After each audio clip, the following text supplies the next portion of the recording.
Well, how's everybody doing? Have you been keeping up with what it is that John is trying to let us know here? Fine. Well, he's weaving a really good story.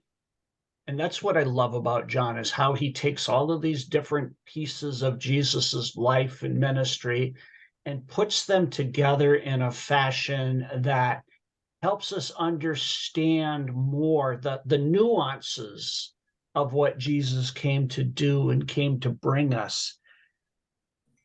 This is, like I've said, this is one of those turning points now. Jesus is going to start to shift gears and spend less and less time publicly, more time with his disciples, especially that core group of 12. And when he does appear in public, he's going to be butting heads with the Pharisees. And we're seeing that getting set up here once again. We saw last week how he healed the eyes of a man who had been born blind.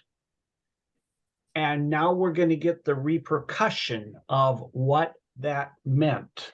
So who would like to read verses 13 through, well, let's go through 17 for me.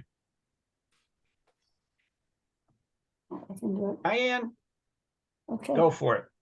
They brought to the Pharisees the man who had formerly been blind. Now it was a Sabbath day when Jesus made the mud and opened his eyes. Then the Pharisees also began to ask him how he had received his sight. He said to them, "He put mud in my eyes, then I washed, and now I see." Some of the Pharisees said, "This man is not from God, for he does not observe the Sabbath." But others said, "How can a man who is a sinner perform such signs?" And they were divided. So they said again to the blind man, "What do you say about him? It was your eyes he opened." He said, "He is a prophet." Thanks. Even the Pharisees are divided over who Jesus is. And I can see that. You know, they're so locked into keeping the rules. And for them, the Sabbath was one of the most important rules to keep. And here comes Jesus. This is the second time he has healed somebody on that most sacred and holy day for them. So their logical conclusion is that Jesus can't be a man of God because he's healing on the Sabbath. But others are saying, well, not so fast there, because only somebody from God can do what Jesus is doing. They're getting all wrapped up in the logic of this. God expects this, Jesus does this, so therefore Jesus is not of God. But only God works through godly people. Jesus did this, so therefore Jesus has to be a man of God. And the problem is they're looking at it from this logical perspective, trying to make sense in their heads over what is happening and line that up with their own understanding and their own teaching.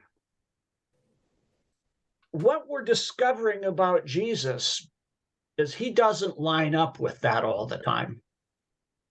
And so now they have this struggle of trying to figure out, well, what is it? Is he of God or not of God? You know, we still struggle with that today.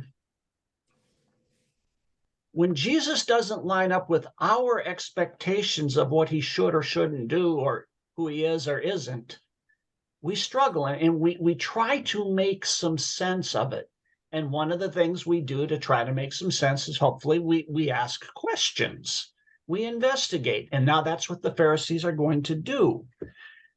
Who would like to read 18 through 23 for me? Just a brief little section.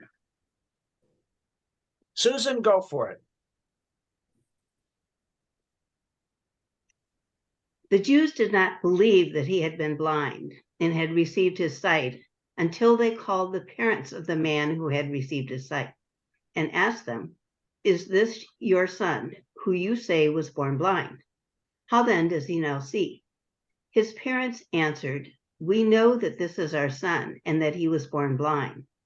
But how he now sees, we do not know, nor do we know who opened his eyes. Ask him. He is of age. He will speak for himself. His parents said this because they feared the Jews, for the Jews had already agreed that if anyone should confess him to be Christ, he was to be put out of the synagogue. Therefore, his parents said, he is of age. Ask him. I think it's interesting before you get into, well, maybe you'll comment on that, but that, working with people with disabilities, they could answer for themselves, but other people tend to ask around them, speak around them like they're not there, Yep. Same with the elderly. Same with the elderly. Same with children. But what I love about this is they knew who he was. They knew who he was. They walked by him every single day. They probably even dropped some coins in his cup as he was begging. But yet it doesn't line up with their understanding of the way things are supposed to work.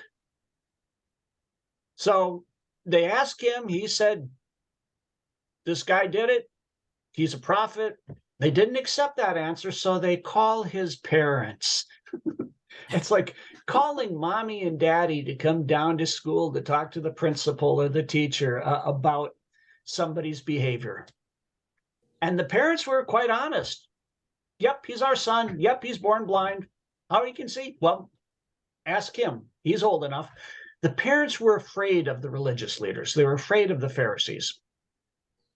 Because if anybody said anything positive about Jesus, they were going to be excommunicated. They were going to be kicked out of the synagogue. How's that for a wonderful, loving, kind, shepherding attitude for religious leaders? You disagree with us, we're going to boot you out. But that still happens in all walks of life, whether it's religious, political, social. If we don't line up lockstep with what we're told we have to do and have to believe, well, chances are somebody's going to get mad and throw us out. No different than this. They still don't accept that this guy was born blind and that Jesus had healed him. They're having a hard time wrapping their heads around this idea of a miracle. This is the second time this has happened. The second time it has happened on a Sabbath. So they're still all hung up about the day. So they call for the man one more time. Who would like to read 24 through 34 for me? Marilyn, go for it. So a second time they called the man who had been blind and said to him, give glory to God. We know that this man is a sinner. He therefore answered, whether he is a sinner, I do not know. One thing I do know, that whereas I was blind, now I see. They said therefore to him, what did he do to you? How did he open your eyes? He answered them, I told you already, and you did not listen. Why do you want to hear it again? You do not want to become his disciples too, do you? And they reviled him and said, you are his disciple, but we are disciples of Moses. We know that God has spoken to Moses, but as for this man, we do not know where he's from. The man answered and said to them, well, here is an amazing thing that you do not know where he's from, and yet he opened my eyes. We know that God does not hear sinners, but if anyone is God-fearing and does his will, he hears him. Since the beginning of time, it has never been heard that anyone opened the eyes of a person born blind. If this man were not from God, he could do nothing. They answered and said to him, you were born entirely in sins, and are you teaching us? And they put him out. This guy's had enough. He's had enough. He sees the hypocrisy. He's tired of watching the religious leaders kind of jump through hoops. And so he calls them on it. They do not like that at all. They don't like to be lectured by somebody who wasn't one of them. He's just an ordinary guy, hadn't gone to all the schooling that they had gone to. And, remember that the Pharisees were kind of the cream of the crop intellectually. Oh, yeah. They were highly educated, highly sophisticated people. These weren't country bumpkins that were in charge here. But they still couldn't wrap their heads around the fact that God could do something through somebody other than them. And that's really what this boils down to. They're watching Jesus, this guy from Galilee, come in and do things that they can't do. He teaches in a way that they can't teach. People listen to him simply because of the words he uses and more importantly, how he uses them. And we know that's because it's the Spirit at work. These guys don't have the Spirit of God in them. They have the spirit of them in them. And it's starting to rub them the wrong way. Yeah, Diane, did you?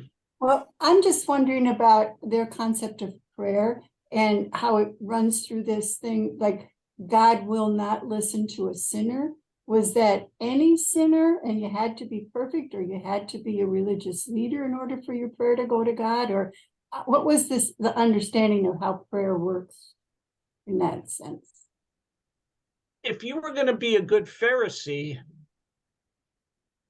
you would have to understand that God doesn't listen to sinners. Yeah. And so okay. If you were a sinner, first you had to go to the priest to confess your sin and have it forgiven, and then you could talk to God. That was the way they thought. Okay. That's one of the things that's so refreshing about Jesus. He kind of bypasses the middleman and says, you don't need to jump through these hoops and then come to the Father. I'll jump through the hoops for you. I'll take care of that whole idea of sin, and then you just come to God. That's huge. It is fantastically huge. That's one of the things that I really find fascinating when you look at the things that happened when Jesus was crucified. One of the most powerful things was the temple, the veil in the curtain in the temple that separated the Holy of Holies, that place that was the presence of God, from the rest of the temple. It was torn from top to bottom, ripped open. That wasn't just an accident. That was a very powerful symbolic gesture that God is now accessible to people through Christ. Because of what Jesus did on the cross, we now have access to the throne of God. That's life-changing. That's earth-shattering. Yeah, it is. Imagine living in a system where you thought that you had to jump through all sorts of hoops just to come to God. How would that make you feel? Put off. Pardon? Put off. Put off, yeah. Basil, I never understood the significance of the curtain being torn in two. And I've heard that phrase my whole life. Wow, that's really giving me a lot to think about. Thanks for that background. You're welcome. whenever we have this kind of discussion about how the church leaders have certain expectations of how, those in the pews are acting, it reminds me of what it's been 50 years ago now, when my husband and I really came to a new faith in Christ, a personal relationship with Jesus. And so we went back to our church. I was with you. And of course, as a new convert, you don't sort of act the same way.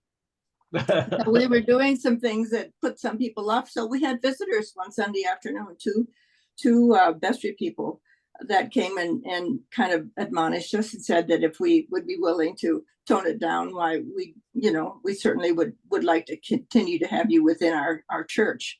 So anyway, needless to say, we parted company.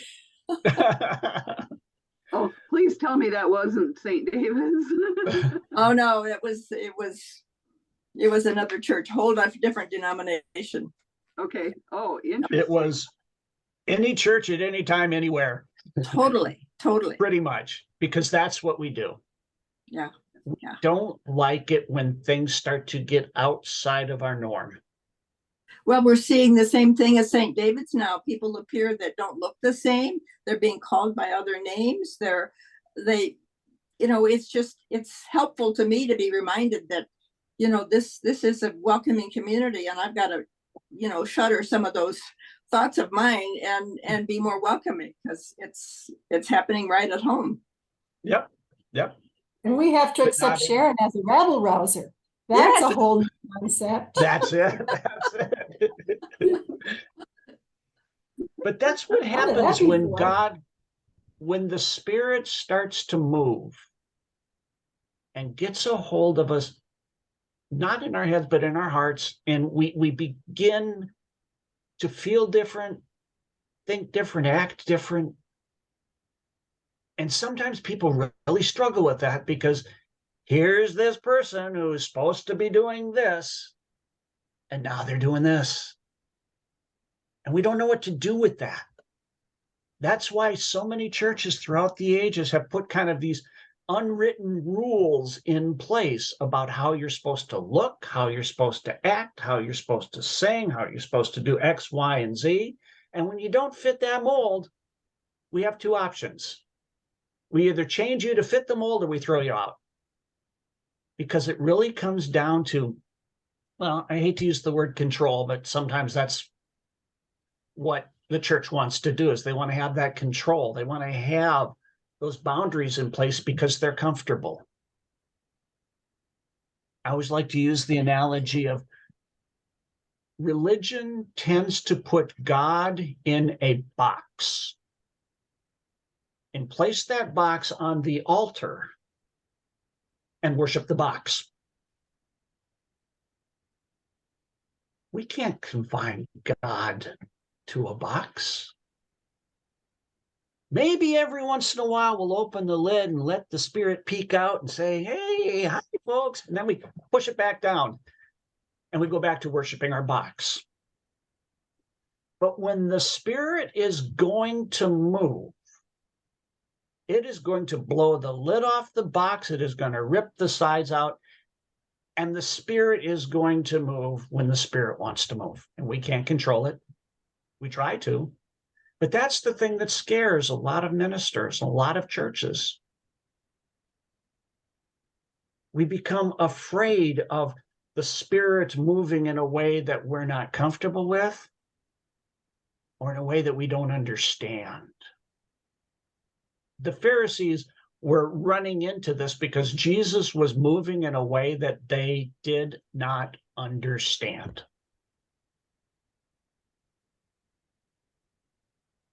And what they're starting to realize is we're not going to change Jesus. So we can start to control the people that he's impacting. And if we can't do that, we're going to throw those people out and we're going to go after the root of the problem. Now, we know that the root of the problem was their behavior, their attitudes, their pride. To them, the root of the problem was Jesus. So they were going to go to get rid of Jesus. Who would like to read 35 through 41 for me, please?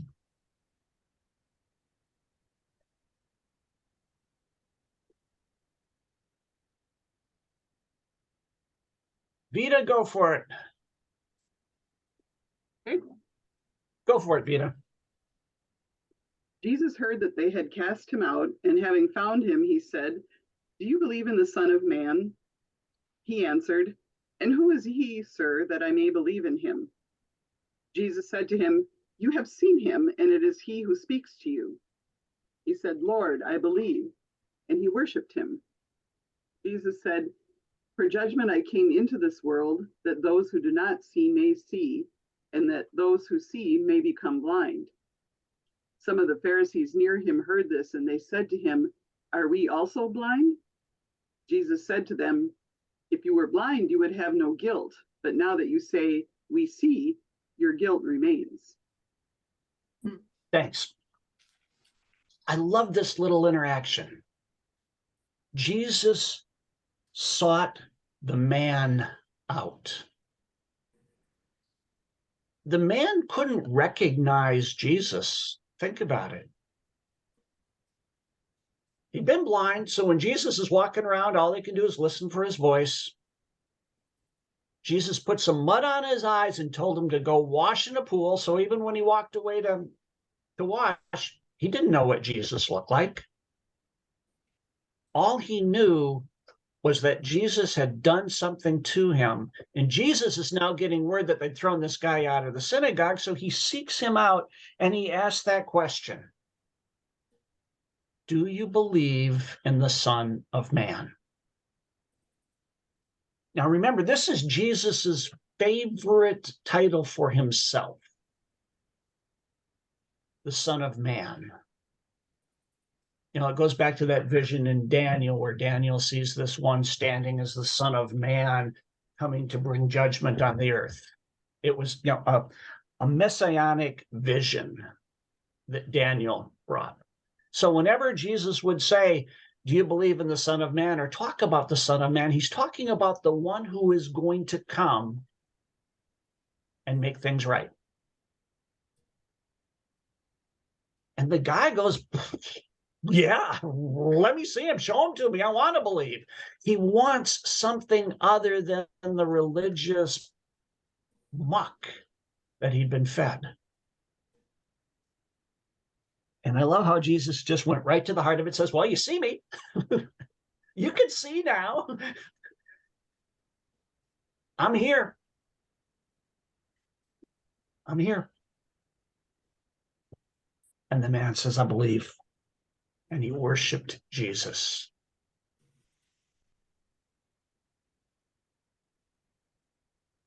I love when Jesus said, "This is why I've come, so that the blind will see, and those who see will become blind." This is his push against the Pharisees. This is the blind, the spiritually blind, not the physical blindness, but the spiritually blind people who've been kept in the dark from knowing the truth. We'll see. And those who think they know the truth are really blind. And he's talking again in a spiritual plane. So imagine you're one of those Pharisees, you're one of those religious leaders, and you're standing there listening to Jesus talk. And what's your response going to be? "You're not talking about me, are you? You can't be talking about me." And Jesus kind of goes right for the jugular. Says, if you were blind, you wouldn't be guilty of sin. But you claim that you can see, so your guilt remains. What does that mean?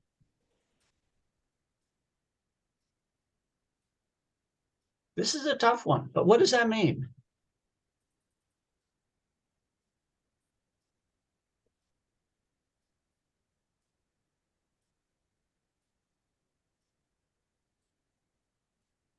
Susan? Well, it was kind of hard to put in words, but something like their version of truth is what they're believing in, but it may not be the right one. I'm not sure, I'm not saying it very well, but they've got blinders on, put it that way. Bingo. Yeah. Yeah, they've got blinders on. But because they claim that they don't have blinders, they are going to be held accountable for the things that God has revealed.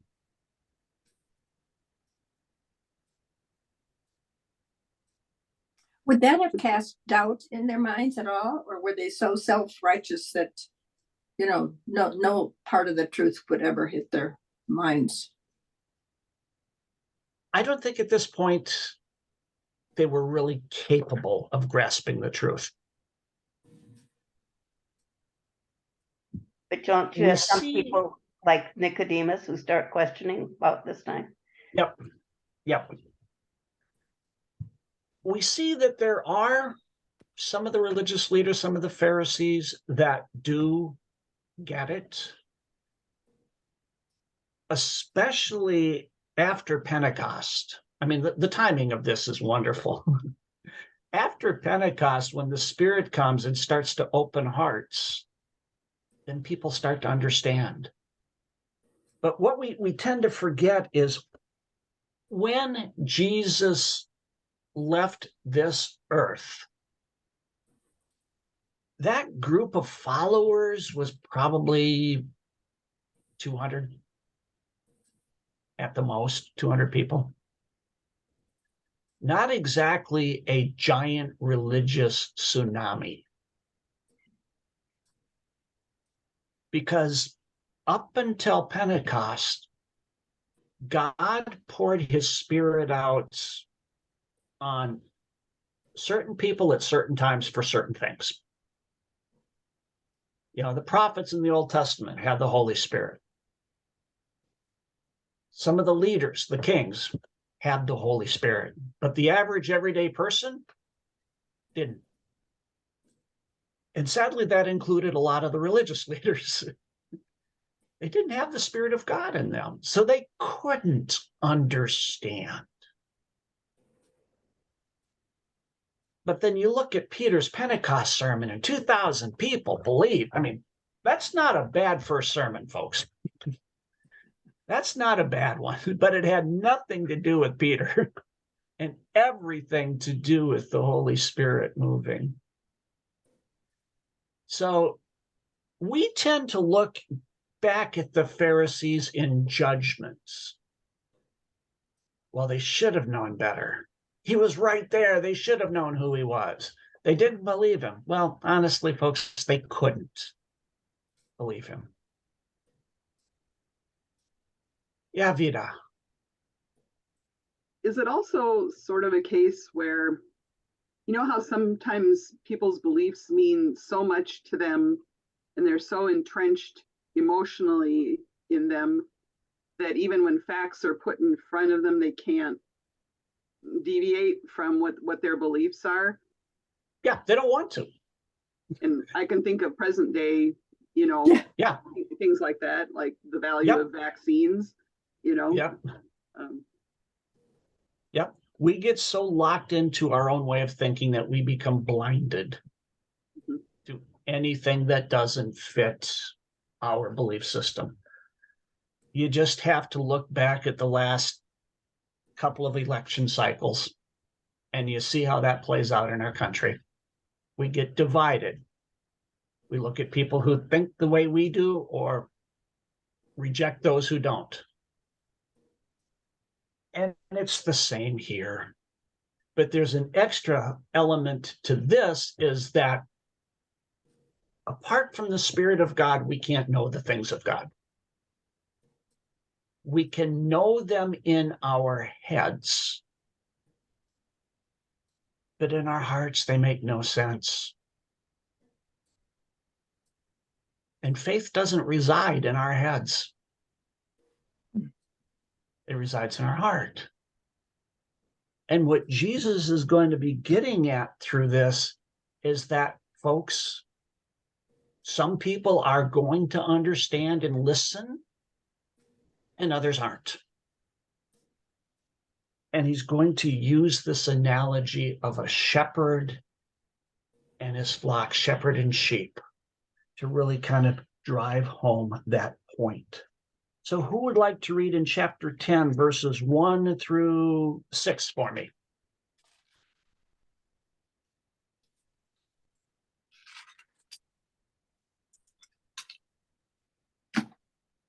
Go for it. I tell you the truth, the man who does not enter the sheep pen by the gate, but climbs in by some other way, is a thief and a robber. The man who enters by the gate is the shepherd of his sheep. The watchman opens the gate for him, and the sheep listen to his voice. He calls his own sheep by name and leads them out.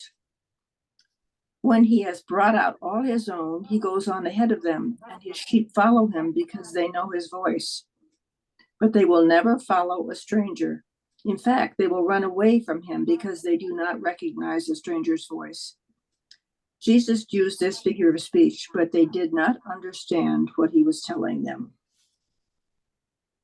Thanks. I love this analogy. Jesus is going to start to talk about the shepherd and the sheep. And like so many things that Jesus would use to teach, this was a very common thing. The people understood this relationship. Sheep were everywhere. You had sheep pens all over. And during the day, the shepherd would go out in the fields and would be grazing with his flock. At night, he would bring them into the pen, and there would be a steward or somebody who would be, or a porter, somebody who would be, their job was to let people in and out through that door. It wasn't like a gate or anything. It's just an opening in the fence. And when it was time to sleep, that watchman would lay across the opening. So if anybody came to get in or if any of the sheep came to leave, he would wake up and know. But they didn't have brands. They didn't have little ear tags. The only way you could recognize one sheep for another was by having a relationship with them. Now, how many of us has ever had a pet? How many of us has named our pets? How many of us don't just refer to the dog or the cat? We refer to the pet by name, especially when we're talking to them, when we're calling them, when we want to praise them. We use their name. That is what the shepherd would be doing all day long out in the field. He named each one of his sheep, and he would talk to them. So the sheep would learn to recognize the shepherd's voice with two things that they were really concerned about: food and safety. They knew that if they heard this guy calling them, one of two things are going to happen. They were either going to go out and eat, or they're going to come back into the pen and they're going to be safe for the night. The sheep would only follow the voice of their shepherd. So if somebody else walked into that pen and started calling off a bunch of sheep's names, some would run and some would come to that. Because you just put your sheep in the pen. There could have been 2 or 3 different flocks in there. But it was all about that sheep having a relationship with the shepherd. A relationship that was built on trust. A relationship that was built on knowing who the shepherd was. And he's using this as an analogy between himself and the people. He's not talking about sheep. He's really talking about people. And so he's starting to teach now about this new and different relationship. Now you contrast that with what he's just gone through with the Pharisees. The Pharisees weren't even convinced that the blind guy was the blind guy. There's no relationship there. None at all. Jesus is taking this to an entirely different level about what it means to follow. And they didn't understand. They didn't understand. I'm convinced they couldn't understand yet. So he tries it again. Who would like to read 7 through 13 for me?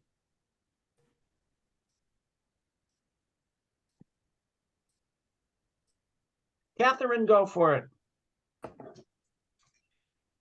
Therefore, Jesus said again, I tell you the truth.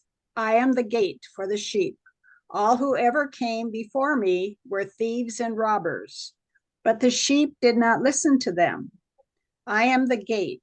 Whoever enters through me will be saved. He will come in and go out and find pasture. The thief comes only to steal and kill and destroy. I have come that they may have life and have it to the full. I am the good shepherd. The good shepherd lays down his life for the sheep. The hired hand is not the shepherd who owns the sheep. So when he sees the wolf coming, he abandons the sheep and runs away. Then the wolf attacks the flock and scatters it. The man runs away because he is a hired hand and cares nothing for the sheep. Thanks. He's saying that he is the good shepherd, the one who calls the sheep, the one who knows, the one who will lead them to safety and comfort and provide for their needs. All that came before him weren't. That's including the Pharisees. That's including the very people who he's talking to. Now imagine being one of those religious leaders. And you're hearing Jesus talk like this, talking about this relationship now with the shepherd and the flock. And talking about you, that you're not who you think you are. You're not who you want to be.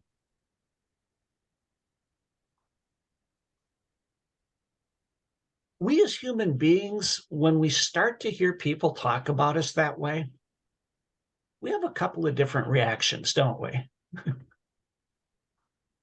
One is we just walk away. I don't want to hear this. We just shut down and say, I'm out of here. I don't want to hear this. Or we start to justify our own behavior. And you're going to see that the religious leaders kind of had both of those reactions.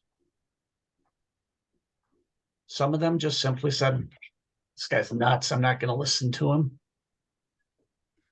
And others are going to start to justify their position that is ultimately going to lead to getting rid of the problem. And the problem is Jesus. They're kind of going down this path now, this point of no return.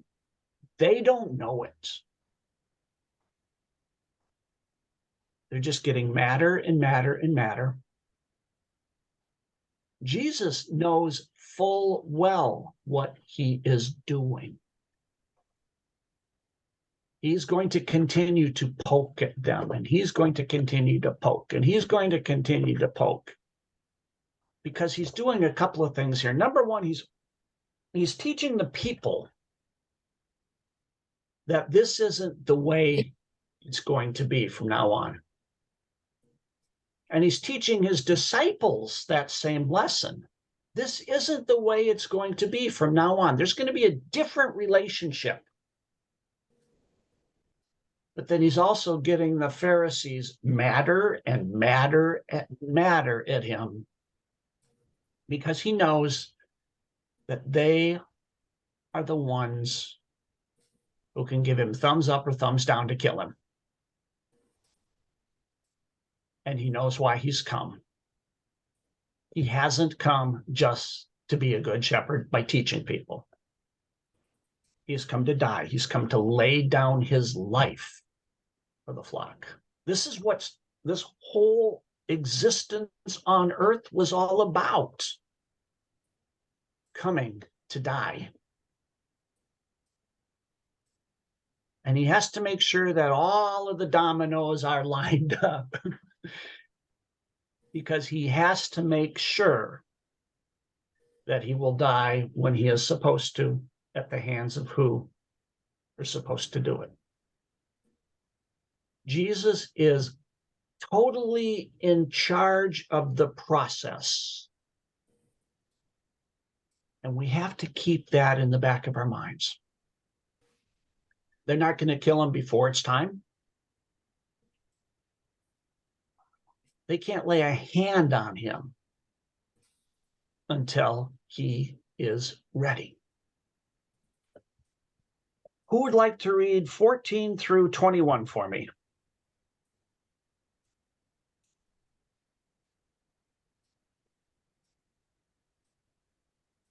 Susan, go for it.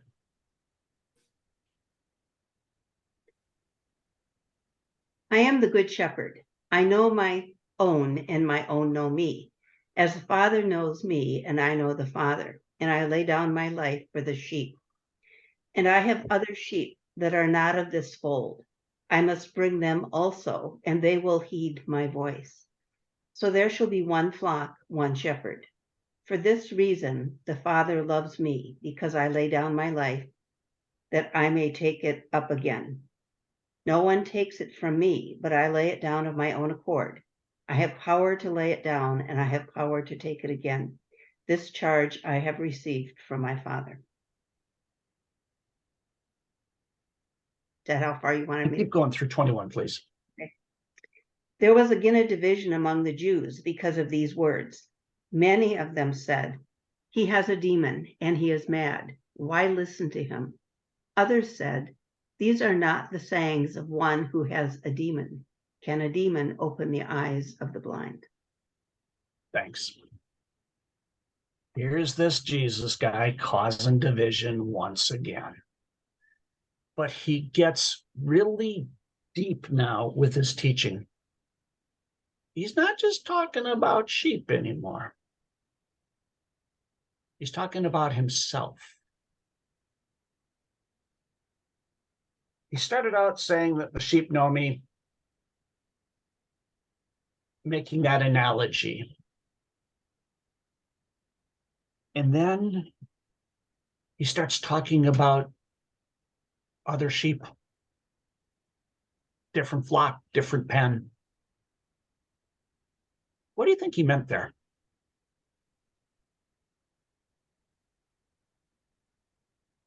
Susan? The non-Jews, the Gentiles. Yeah. They're, Samaritans and other people. Yeah. All of those people. Because really, in that time, there were two groupings of people. There were Jews and everybody else. And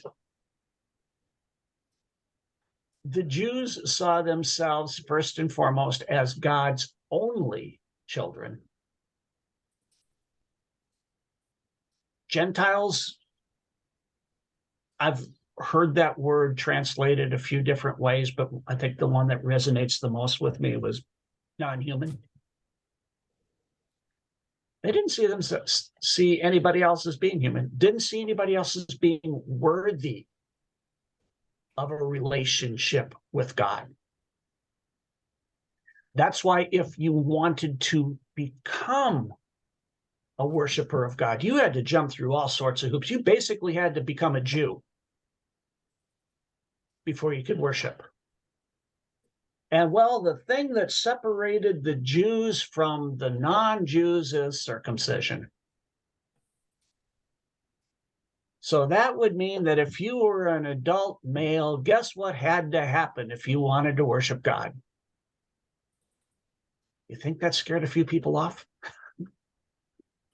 They also put in all sorts of barriers for the people to worship. They couldn't even come into the inner part of the temple. They had this outer court that they had to stay in. Even if you were a God worshiper, you couldn't go where the Jews went. There was this distinct separation between the Jews and everybody else.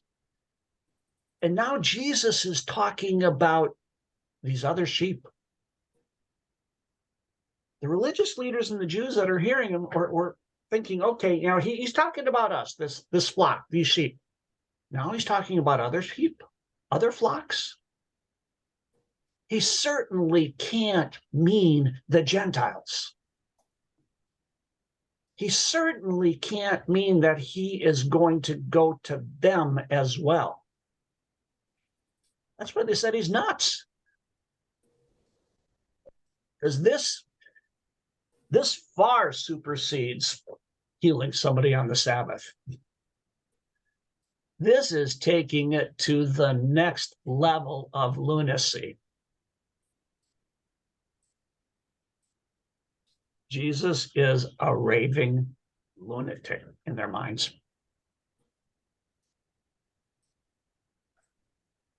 But others said, how can a raving lunatic who's possessed by a demon open the eyes of the blind?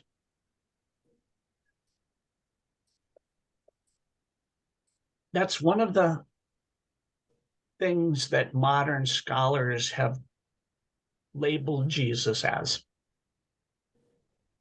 Yeah, he's a good teacher. He might have even been a prophet. But this idea of miracles, this idea of salvation, this idea of being the Son of God, guy's crazy. He's nuts. Because again, they can't understand. But what the guy whose eyes were opened understood very plainly. He was blind. Now we can see. The hymn Amazing Grace, only not talking about a physical blindness, a spiritual blindness. Once was lost, but now I'm found, was blind, but now I see. Challenges sometimes to look at the origins of this hymn and see where Newton was coming from. It's a powerful story, but it's only through Christ that we can have that type of transformation. And that's what John is setting up for us here. It is only through Jesus that we can have this intimate relationship with God. We can think we can have that. We can even hope we can have it. We can even try to convince other people that we can have that intimate relationship with God. The reality is this nasty little thing called sin gets in the way. And Jesus is the antidote to sin. He's the one who came to redeem that sin. Any way else, we're just like the Pharisees. We're just trying to pretend we know something. I'm going to stop there because it gets really interesting next week. Any questions, comments? Am I a raving lunatic? Been accused of that before.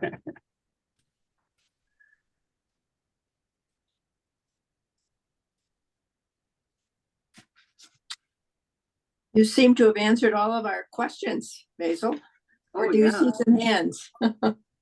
I got to try harder next time then. Oh, that's fascinating. It's just so, it's so good to review and go back and see a few more nuances and just see it afresh with new eyes. So thank you very much. To me, that's the joy of John. Oh, well, Is you go back and you see stuff through nuances and fresh eyes, and it's really the Spirit moving and opening up different parts of our belief and our faith. It never gets old. Wow, you're proving that. Thank you so much. I didn't Oh, you're realize welcome. it would get so dense, you know? I mean, this is just a lot to think about, but thank you. Yes. If you can't do deep, why do it at all? You know, that's kind of my philosophy on Bible study.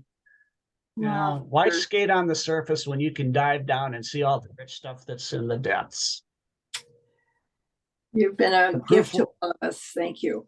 The proof will be who comes back next fall. Oh, yeah. True. Take care, folks. Have a great week. You too. Bye. Great. Thank you.